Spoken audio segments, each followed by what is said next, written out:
Sveiki modeliuotojai ir modeliavimui prijaučiantis. Šiandien padarysim man šiek tiek neįprastą greitą apžvalgą. Tai yra medinio laivo iš Ocre gamintojo Montañas. Šitą laivą nusipirkau aš kaip gimtadienio dovaną, iš tikrųjų, per juodąjį penktadienius, pakankamai gerą nuolaidą, kadangi po truputį bandausi vandenis mediniuose laivuose.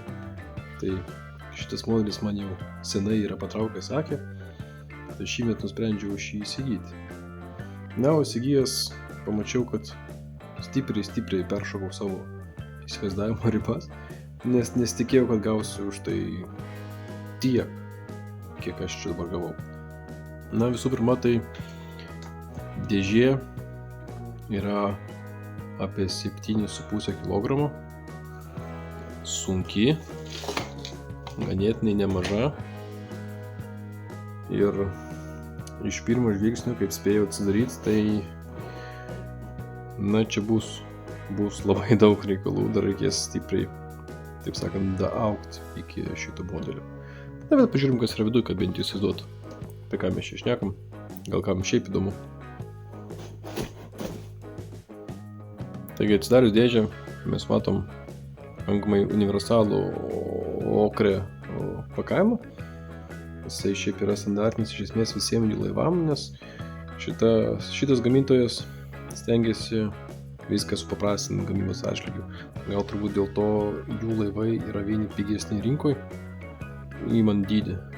Tačiau kiek teko susidurti ir skaityti, nėra patys tiksliausi laivai ir, kaip sakiau, jie stengiasi viską vienodai.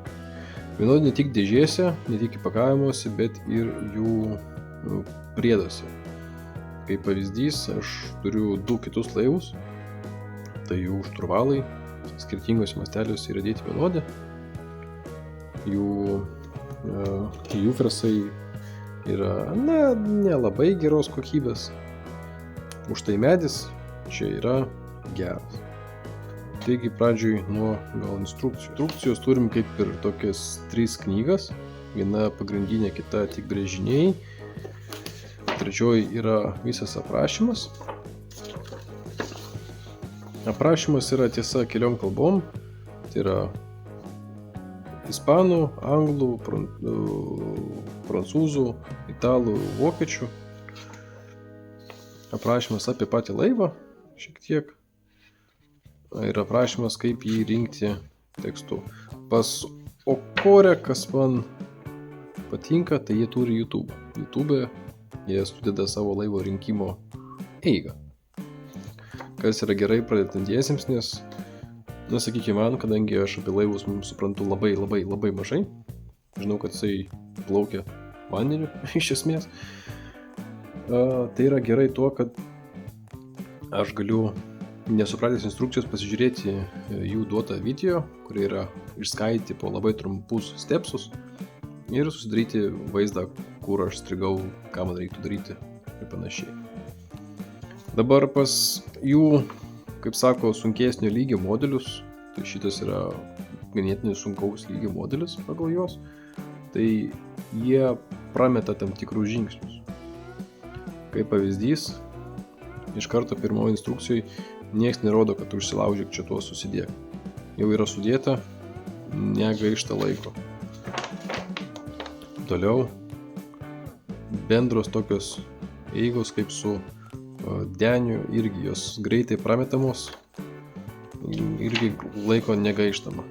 Šiek tiek parodoma, kad apsišveist kėbulą ir klijuojam, darom bazę, sakykime, kur yra įprasta visiems laivam.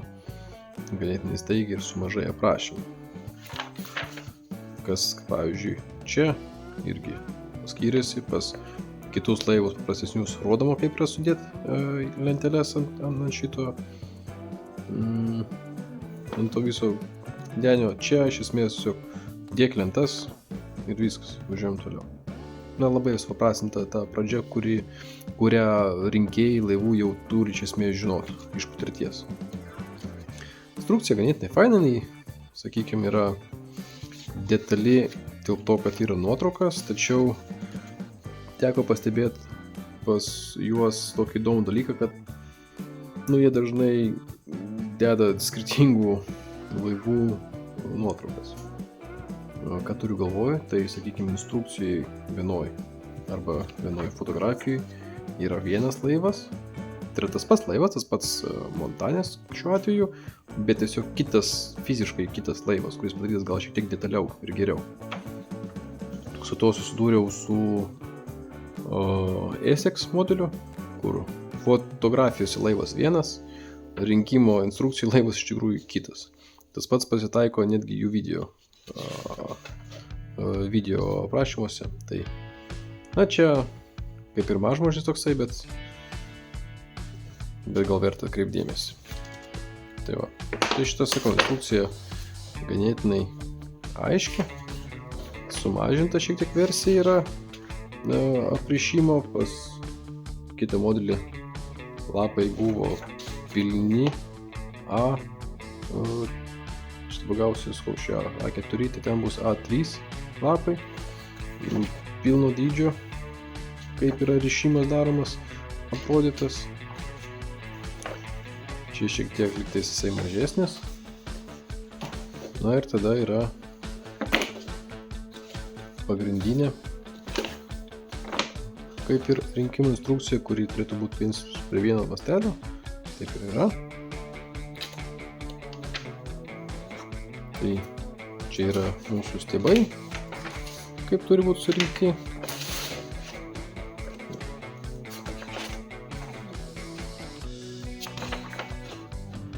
Daug maž čia viskas aišku. Tai turim va štai tiek instrukcijų, turim burės tą pačią dydžio. Judam toliau.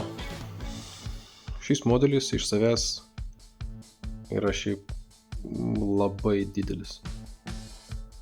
Jisai yra 1,25 m, kas, čia net netilptų parodyto. Toliau detalės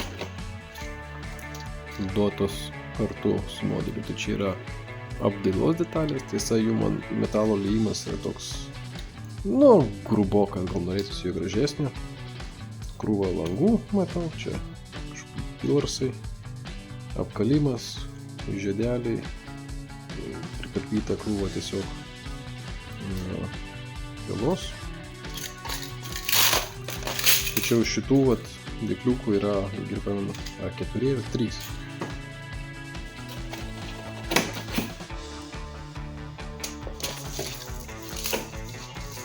Štai dar vienas, kur yra lygtais patrankų imitacijos jo apačios. Čia turbūt sviediniai. Dabar čia bus grotos.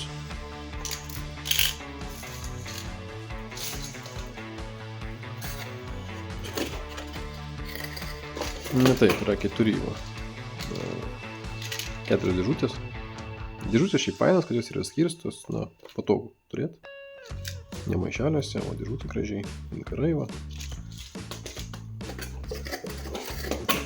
Toliau jų blokai ir jų firsai. Kaip minėjau, man jie nelabai patiko. Praeitame modelyje jie tokie, norėtis daugiau kokybės, sakykime, iš jų. Tai greičiausiai aš pirksiu juos atskirai, kai ateis laikas, į šiek tiek kokybiškesnius. Amatė berods juos pardavinėja atskirai. Ir gerai, pamenu, jų pakankamai geros kokybės jie yra. Toliau žiūrim į šitą malkų krūvą. Tai bendrai paėmus, tai taip, čia vis tiek yra malkų krūva ir yra labai brangi malkų krūva. Bet vis tik aš galvoju, kadangi aš pakankamas timinys, man tai yra geresnis variantas negu pačiam ieškoti, kas man išpjaus detalės, kas nuspirt atskirai listelės, tinkamos medienos. Tiesiog tas darbas čia yra jau atliktas, dėl to modelis turi savo kainą. Už tai, kad mes patys nenorim to daryti. Nors pilnai galim. Pardavėjų yra ne vienas ir nedaug, nusipirkti medienos. Sunkiau būtų yra su išpjovimo lazeriu, brėžiniais. Bet ir jos pasitengus galim rasti ir pasidaryti ir atiduoti pjovimą. Bet tai nėra pigu. Taip, čia mes turėsim turbūt burės.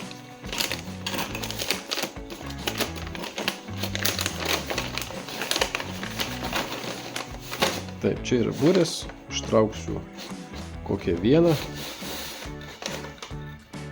Štai, burės kaip ir minimaliai persiūtos. Ar jos persiūtos teisingai? Vėlgi, aš ne ekspertas, man sunku pasakyti. Tačiau jos bent jau nėra tos tokios popierinės, čia yra medžiaga graži.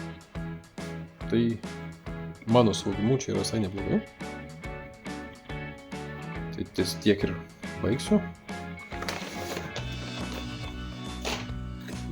Toliau turi maišą. Čia turbūt bus šniūrai. Čia dar krūva vinių maišas. Visas. Ir taip, ir šniūrai. Šniūrų čia aišku begalė, tačiau man Okorės šniūrai neypatingai patiko. Pirmas dalykas, jie nevaškuoti. Maža problema, aišku, galim pasiimti tiesiog bičių vaškų ir pasivaškuoti patiems. Ką dabar darau su Essex laivu. Kas patinka, tai kad jie yra sužymėti, kokio jie yra storio, diametro tiksliau. Tačiau instrukcijos jie dažnai rašo ir apie, jei aš gerai suprantu, tai apie tų šniūrų tankį, ar tankumą, ar vijų skaičių. Nelabai esu tikras, tačiau žiūrint štai pagal instrukciją būna, kad jie skirtingi, diametras tas pats, bet skirtingo tankumo, bet akimis to nesimato. Ir čia jau jo prašyto niekur nėra. Ir man rodos, kad iš tikrųjų jie visi čia yra vienodi.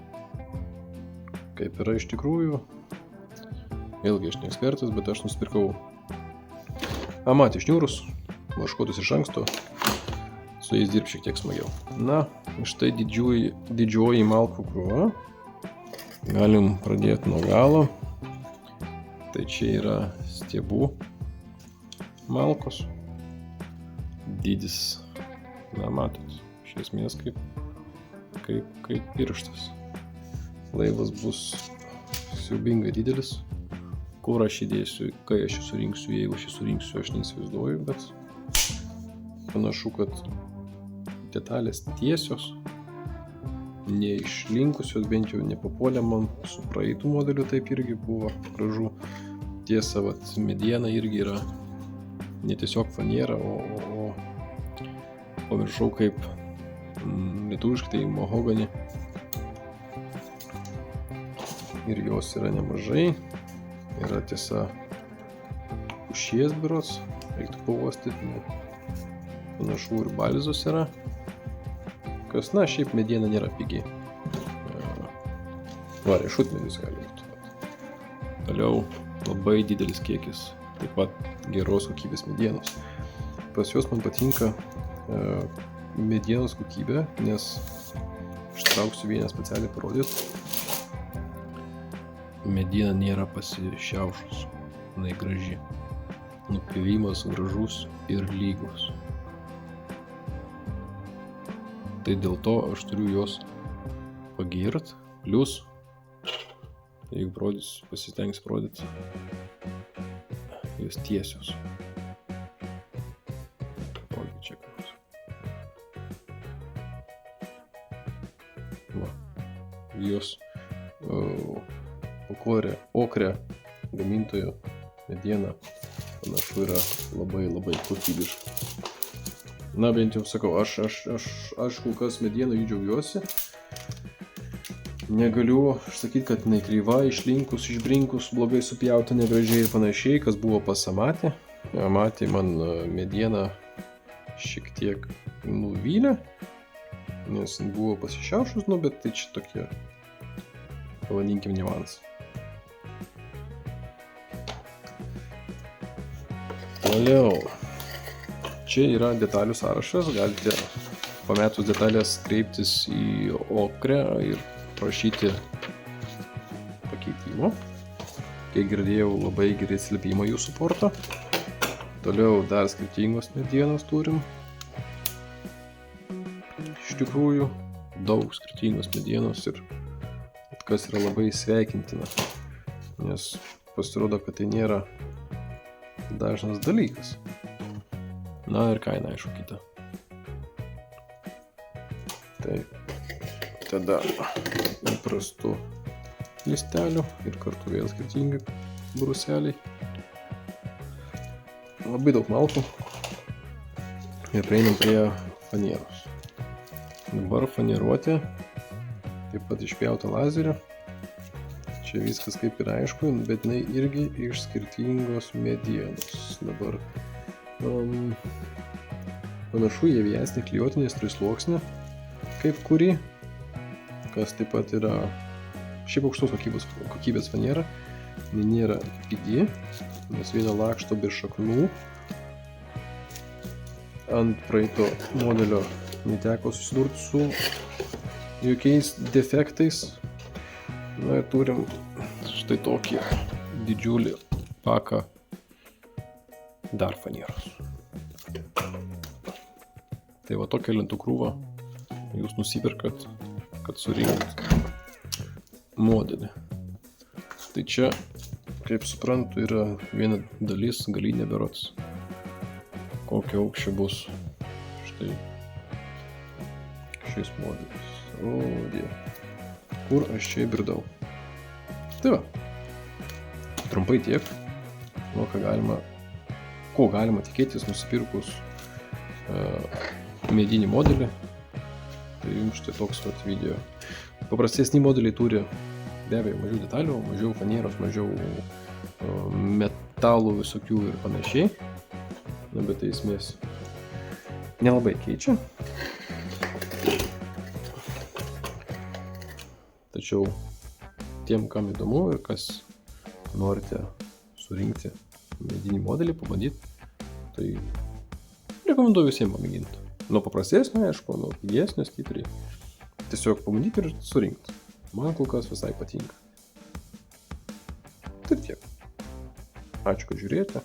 Jeigu patinka, uždėkit komentarą kokį, klausimą, uždėkit nykštį į kurį nors pusę. Na ir susitiksim kitą kartą.